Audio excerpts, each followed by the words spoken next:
नमस्कार, मैं श्रुतिका झाड़े खबर 24 एक्सप्रेस में आपका स्वागत करती हूँ। लॉकडाउन के बीच मजदूरों की परेशानियों को लेकर अनशन पर बैठे पूर्व विधायक किशोर समरीते, कलेक्टर एसपी ने उनसे अपील करते हुए तुड़वाया अनशन। खबर बालाघाट के लांजी से है। प्रदेश के बालाघाट जिला के अंतर्गत विधानसभा लांजी में सम्माननीय पूर्व विधायक लांजी विधानसभा क्षेत्र के किशोर समरीते जी के निवास पर हैं और आज किशोर समरीते जी अनिश्चितकालीन भूख हड़ताल में बैठे हुए हैं।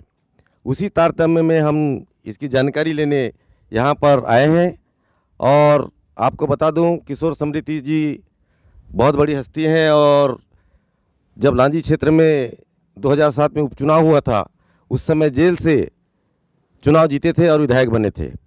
तो आज ऐसी कौन सी परिस्थिति आ गई जो आज कोरोना वायरस के महामारी के चलते आज जो 25 मार्च से लॉकडाउन हमारे पूरे देश में लगा हुआ है, लेकिन किशोर समरीते जी आज यहाँ पर भूख हड़ताल में बैठे हैं। हम उनसे जानना चाहेंगे कि वो किस कारण, किस बात को लेकर के यहाँ पर भूख हड़ताल में बैठे हुए हैं।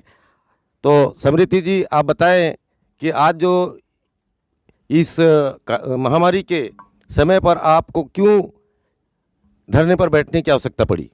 देखिए, 22 मार्च से लॉकडाउन है। देश में कोरोना फैला हुआ है जनवरी से। सरकार ने वुहान से बड़े संपन्न लोगों को प्लेन से ले आया, बड़े परिवारों के बच्चों को भी ले आया, लेकिन सरकार ने कभी किसान और मजदूरों पर ध्यान नहीं दिया।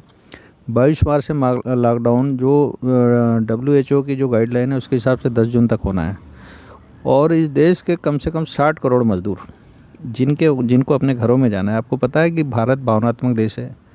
बिना माँ के बच्चे नहीं रह पाते, चाचा मामा भतीजा, तो पूरा परिवार बिखरा पड़ा हुआ है और लोगों के सामने जीवन मरण का प्रश्न है कि लोग कैसे जाएं। लॉकडाउन में सरकार ने ट्रेनें बंद कर दी, बसें बंद कर दी कि सरकार का भी एक ठीक पक्ष है कि भी लॉकडाउन रहेगा तो बीमारी नहीं फैलेगी, लेकिन सवाल है कि लोग अपने बिना परिवार के कैसे रह पाएंगे।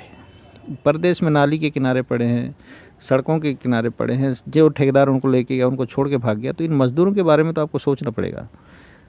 तो भारत सरकार ने इन मज़दूरों के बारे में सोचा नहीं, राज्य सरकारों ने मज़दूरों के बारे में नहीं सोचा और 734 जिले के जो जिला प्रशासन है उसने नहीं सोचा। इसलिए हमने सोचा कि जब 1 मई मज़दूर दिवस है और भारत का मज़दूर यदि 1 मई तक अपने घरों तक नहीं पहुँचेगा और सरकार यदि उनको पहुंचाने के दिशा में कारगर कदम नहीं उठाएगी तो तब तक हमारा धरना जारी रहेगा। और 1 मई को हमने सोच के रखा है कि सरकार यदि नहीं पहुंचती तो देश का, दुनिया का जो सारा मजदूर है अपने घर के आंगन में निकल के थाली गंजी बर्तन बजाएगा, सरकार का विरोध करेगा।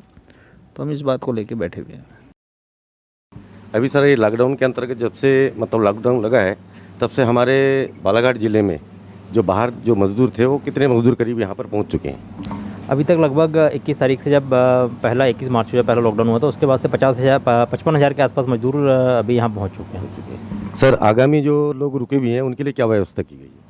उनके लिए तैयारियां चल रही हैं। राज्य शासन स्तर पर बात चल रही है, जैसे कि हरियाणा सरकार से, राजस्थान सरकार से, गुजरात सरकार से शासन स्तर पर बात हुई है और उसके बाद से वहाँ के लोगों को लाया जा रहा है। इसी प्रकार से प्रयास किया जा रहा है कि अन्य सरकारों से बात होने के बाद, क्योंकि व्यवस्था ये की जा रही है कि यहाँ के मजदूरों को वहाँ छोड़ा जाए और वहाँ के मजदूरों को यहाँ के मजदूरों को वहाँ से लाया जाए।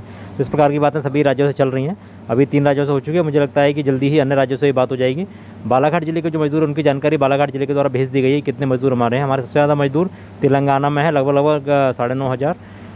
उसके बाद महाराष्ट्र में 6,000 के आसपास मजदूर हमारे हैं, उनको लाने का प्रयास किया जा रहा है। सर, ये कब तक क्या जाएंगे, लगभग क्या अंदाजा है अपना? ये राज्य शासन स्तर पर चल रहा है और एक नया आज और प्रारंभ होने की एक सूचना है कि जो सामुदायिक रूप से आना चाहते हैं उनको अनुमति का और ऑप्शन आ रहा है, तो अनुमति दे दी जाएगी और उसके बाद वो स्वतः भी आ सकते हैं।